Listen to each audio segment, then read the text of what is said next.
Good morning family, কেমন আছো তোমরা সবাই? আশা করি খুব ভালো আছো, আমরাও ভালো আছি। আর আজকে 27 মে সোমবার, আর কালকে রাতে তো মারাত্মক বৃষ্টি এসে গেছিলো, তোমাদেরকে বলছিলামই। আর সকাল থেকে ওয়েদার মেঘলা হয়ে আছে, ঘুরি ঘুরি বৃষ্টি হচ্ছে। তোমাদেরকে ওই সাইডে শুনছি মারাত্মক পরিমাণে বৃষ্টি হচ্ছে। তো আবার বলছি সবাই খুব সাবধানে থাকবে। তো অনির্বাণ উঠে গেছে, ফ্রেশ হয়ে গেছে, আমরা এখন চা খাচ্ছি। Good morning. হ্যাঁ, ভালো মতো বৃষ্টি, সব তো অ্যালার্ট জারি করে দিয়েছে না। এই যে আমাদের চা পুরো রেডি, আর আমার বর আমার টোস্টটা ধরে আছে, ধরে থাক। হ্যাঁ বর।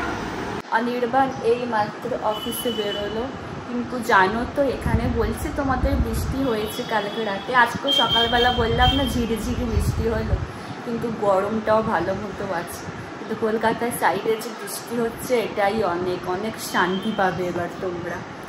আর তাছাড়া ঝড়টাও তো খুব খারাপ না, খালি বৃষ্টি হলে ঠিক আছে, কিন্তু ওই ঝড় বলো, বাজ পড়া, বিদ্যুৎ চমকানো, ওগুলো খুব খারাপ, একদম ভালো লাগে না। খালি বৃষ্টি হোক তাহলেই ঠিক আছে। তো আমি এবার ব্রেকফাস্ট করব, তো ব্রেকফাস্টটা সেরে নিই। আর কালকে ম্যাচটা মানে যাভাবে হলো, অনির্বাণ তো বিশাল খুশি হয়ে গেছে, কে কে আর জিতেছে বলে। বলে যখনই দেখছে এত বলে এত রান, মানে ও মানে ওর মুখে অলরেডি হাসি এসে গেছে। সত্যি গো, হায়দ্রাবাদ মানে খুব খারাপভাবে হেরেছে, খুব খারাপভাবে। আমার ব্রেকফাস্ট হয়ে গেছে, আর আজকে আমি রান্নাও করে নিয়েছি একেবারে আমার জন্য। আজকে কেন বলছি, আমি রোজই অনির্বাণে রান্না করলে একেবারে আমার জন্যই করে নিই। রোজ বলবো না, মানে হয়তো ধরো একটা জিনিস আমি বানালাম যেটা রুটির সাথে খাওয়া যায়, ভাতের সাথে খাওয়া যায়, তখন আমি আলাদা করে বানাই আমার জন্য। বাট ও যখন ভাত নিয়ে যায় সেদিনকে আমি একেবারে আমার জন্য বানিয়ে নিই। তো আজকে রান্না করেছি ভাত, আলু পটল ভাজা, ডাল আর মাছ ভেজেছি, বিভিন্ন রকম মশলাপাতি দিয়ে করেছি, মানে আদা রসুন পেস্ট বলো, চিকেন মশলা, হলুদ গুঁড়ো সব দিয়ে। আর জানো তো দূরে পাহাড় দেখা যাচ্ছে, তো পরিষ্কারভাবে দেখা যাচ্ছে। এবারে পাহাড়ের গায়েতে মেঘ জমে আছে, এত সুন্দর লাগছে দেখতে, মানে খুব ভালো লাগছে। পাহাড় তো খুব ভালো জায়গা ঘোরার জন্য, ঠান্ডা ওয়েদার থাকে, খুব ভালো জায়গা। কিন্তু আমার না মানে বমি হয় পাহাড়েতে গেলে, পুরো ঘোরে না, প্রচুর মাথা ঘোরে ওই জন্য। বাট পাহাড়টা খুব ভালো লাগে, কিন্তু আমি ওই কারণেই যেতে ভালো লাগে না, কারণ এত বমি হয় না, সেই বেড়াতে গিয়ে না পুরো এটাই হয়ে যায়, মানে মাটি হয়ে যায়, কি বলবো ওটাকে, এনার্জিটা, মানে তখন কত কষ্ট হয়। যাদের হয় তোমরা সবাই সেটা জানো কতটা ভালো কষ্ট হয়। তো ঠিক আছে, আমার সমুদ্রও ভালো লাগে, সমুদ্র তো বেশ ভালো লাগে, কিন্তু সমুদ্র ভালো লাগলে কী হবে, ওই যে যখন বাড়ি আসবো পুরো ট্যান, পুরো একেবারে হাতের মুঠেতে সব কিছুতে নিয়ে। একটু পরে স্নান করব, 11:30 বাজতে যাচ্ছে, আমি এবারে স্নানটা সেরে নিই। আর আজকে জলটা ভালো মতো ঠান্ডা থাকবে, আরাম লাগবে, কারণ রোদ ওঠেনি না সকাল থেকে। আর কালকে কটা হবে তখন আমি গেলাম স্নান করতে। এমনি দেখো রবিবারেতে এমনি দেরি হয়, তো ধরো 12টায় গেলাম না কটায় গেলাম, মানে জল এত গরম হয়ে গেছিলো না। আমি ওই জন্য অনির্বাণকে তাড়াতাড়ি বলছিলাম, না আমি 12টা না, 11:30 এই টাইপের হবে, এই টাইমে গেছিলাম, তখনই জল গরম হয়ে গেছিলো। আমি অনির্বাণকে বলছি তুমি আগে যাও, গিয়ে স্নানটা সারো, কারণ জল গরম হয়ে গেলে একদম স্নান করতে পারবে না। আর এই গ্রীষ্মকালে গরম জলে যদি আরও স্নান করতে হয়, মানে করে, তাহলে তো ব্যাস হয়েই গেল। তো চলো তাড়াতাড়ি স্নানটা সেরে নিয়ে আমি তোমাদের সাথে অনেকক্ষণ পরে কথা বলছি। আমার তো স্নান অনেকক্ষণ আগে হয়ে গেছিলো, আমি এখন লাঞ্চে বসে গেছি। তোমাদেরকে চলো লাঞ্চের মেনুটা একবার দেখিয়ে দিই। এটা আজকে আমার লাঞ্চের মেনু, ভাত, আলু পটল ভাজা, ডাল আর মাছ ভাজা। চলো লাঞ্চ সেরে নিই। ভাতটা একটু বেশি হয়ে গেছে মনে হচ্ছে, এতটা খেতে পারবো না। তোমরা একবার খালি দেখো এখানে কি পরিমাণে বৃষ্টি আবার শুরু হয়ে গেছে। উরি বাপরে, তেমন হাওয়া দিচ্ছে।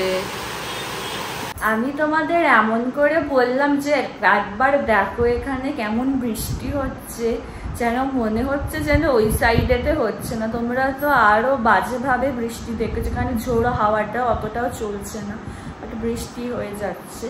বাট ওই সাইডে তো ঝোড়ো হাওয়া অবধি হচ্ছে এখনো অবধি। মাকে ফোন করেছিলাম, তারপরে বর্ধমানের মাকে ফোন করেছিলাম, সবার থেকে জানছি তাই যে বৃষ্টি কেমন হচ্ছে ওই সাইডে। এখানেও কালকে শুরু হয়েছে, কালকে রাত থেকে বা সকাল থেকে না এরকম মুষলধারে বৃষ্টিটা আরম্ভ হয়নি। এই মানে আমার ফোনেতে দেখাচ্ছিল ওয়েদারেতে যে হেভি রেনফল অ্যালার্ট বলে একটা এসেছিল, তো সত্যিতে 3টে থেকেই মনে শুরু হয়েছে, ঠিক আমি জানি না কারণ আমি এখানে ঘুমিয়ে পড়েছিলাম এই ওয়েদারেতে, তো ওটাই ভাবছি। তাই একটু বৃষ্টি হলে ঠান্ডাটা হবে তো ঠিক আছে। তোমাদেরকে কবে থেকে বলছি যে অনির্বাণকে ট্রলিটা আমি বের করে দিতে বলেছি, তোমাদেরকে সেটাও দেখালাম যে ট্রলি বের করে দিল, এবার আমি ব্যাগ গুছাবো। তো ফাইনালি আজকে থেকে আমি ব্যাগ গোছানো শুরু করব। আমি ট্রলি গোছাতে স্টার্ট করে দিলাম আজ থেকে। আপাতত কিছু কিছু গুছিয়ে রাখছি, সব তো এখন নেওয়া যাবে না, কারণ কোনটা অনির্বাণ নিয়ে যাবে না যাবে একটু জিজ্ঞাসা করবো।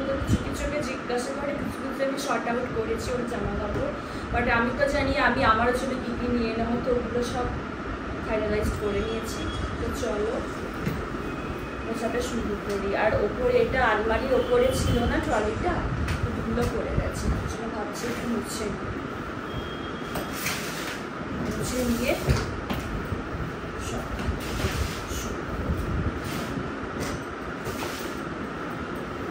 ভাগ্যিস এটা মানে মাল্টি কালার ট্রলিটা, যদি সাদা কালার হতো কি বাজে লাগতো দেখতে। চলো ফাইনালি শুরু করি গোছানো। এটা খুব ট্রলি গোছানো বেশ খুব ভালো লাগে, বেড়াতে যাওয়ার। তোমাদেরকে আগেই বলে দিয়েছি আমি যে আমি এখন রিভিউ করবো না কবে, তো আস্তে আস্তে সব জানতে পারবো। তো কী কী দিচ্ছি তোমাদেরকে একবার হালকা দেখিয়ে দিচ্ছি। এই জামাটা হচ্ছে পয়লা বৈশাখে বন্ধুপুরের বাবা আমাকে যেটা দিয়েছিল ওটা নিচ্ছি, কারণ এটা আমার একটু বড় হয়েছে, তো রূপাদিকে দেবো, রূপাদিকে মোড়াতে দেবো, তো এটা নিলাম। তারপরে টুকুলু আমাকে যে চুড়িদারটা দিয়েছিল জন্মদিনে, এই যে এটা নিলাম। তারপরে বন্ধুপুরের বাবা যে ওয়ান পিসটা আমাকে দিয়েছিল এবছর পয়লা বৈশাখে তোমাদেরকে দেখিয়েছিলাম, তো এটা নিলাম। আর অনির্বাণ আমাকে যে টপ আর ডেনিম স্কার্টটা দিয়েছিল এটা নিলাম। মনে হচ্ছে আমারই পড়ে গেল মনে হচ্ছে তো। আর একটা জিন্স নিয়েছি, আর গাড়িতে করার টি শার্ট নিয়েছি, নতুন যেগুলো কিনলাম না এবারে, তো এটাই সাদাটা নিলাম না, সাদাটা একটু নোংরা হয়ে যাবে, তো ওই জন্য আর নিলাম না। তো ভাবলাম আমারগুলো নিচে রাখি, অনির্বাণেরগুলো ওপরে রাখি। তো অনির্বাণের 3টে শর্ট নিলাম, একটা দুটো 3টে। এর যে নতুন সেই জ্যাকেটটা দেখে উপরে রাখবো, এটা হচ্ছে ওর জন্য 3টে শার্ট নিলাম। আমি শার্ট আর টি শার্টে জানো তো ভুলিয়ে ফেল, যদি কিছু ভুল করে থাকে প্লিজ আমাকে ক্ষমা করে দিও। এই যে একটা, এটা তোমাদেরকে দেখালাম, সেই বাবা দিয়েছে পয়লা বৈশাখে যে শাড়ি বন্ধুপুরের বাবা, এটা এখানে নিলাম। আর মায়ের জন্য যে চুড়িদারটা নেওয়া হয়েছিল তো এটাও, তো এখানকার কাজ আপাতত এবার ওদিকটা রাখা যায়, তো অল্প করে গুছিয়ে রাখলে না সুবিধা হয়। তো চলো ট্রলিটা ভালো করে গুছিয়ে নিই আমি এখন।